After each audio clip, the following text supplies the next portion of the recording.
our church, unlike many churches, owes its founding to one person and the vision of one person, George Washington Gale, who was, despite what some people say, a Presbyterian minister.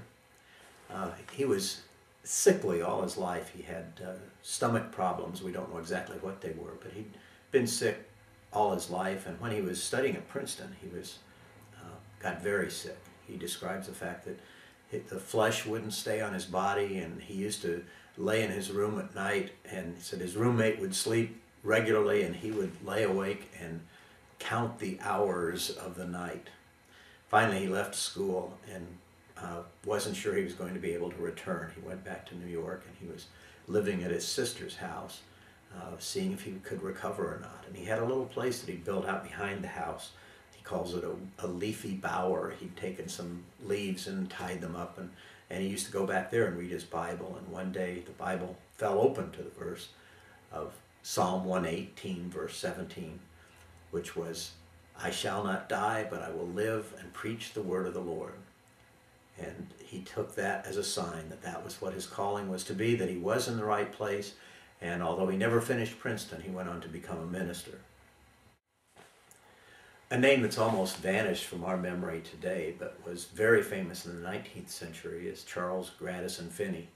In fact, during his time, he was as famous as Billy Graham was to those of us who remember Billy Graham. Finney was a law student in upstate New York, and Gale came to his town to preach a revival one week. At the beginning, Finney was not interested, although he came every night. But by the end of the week, he came down and told Gale that he wanted to learn more about Jesus and wanted to give his life to Christ. He studied under Gale and went on to become the greatest evangelist of the 19th century.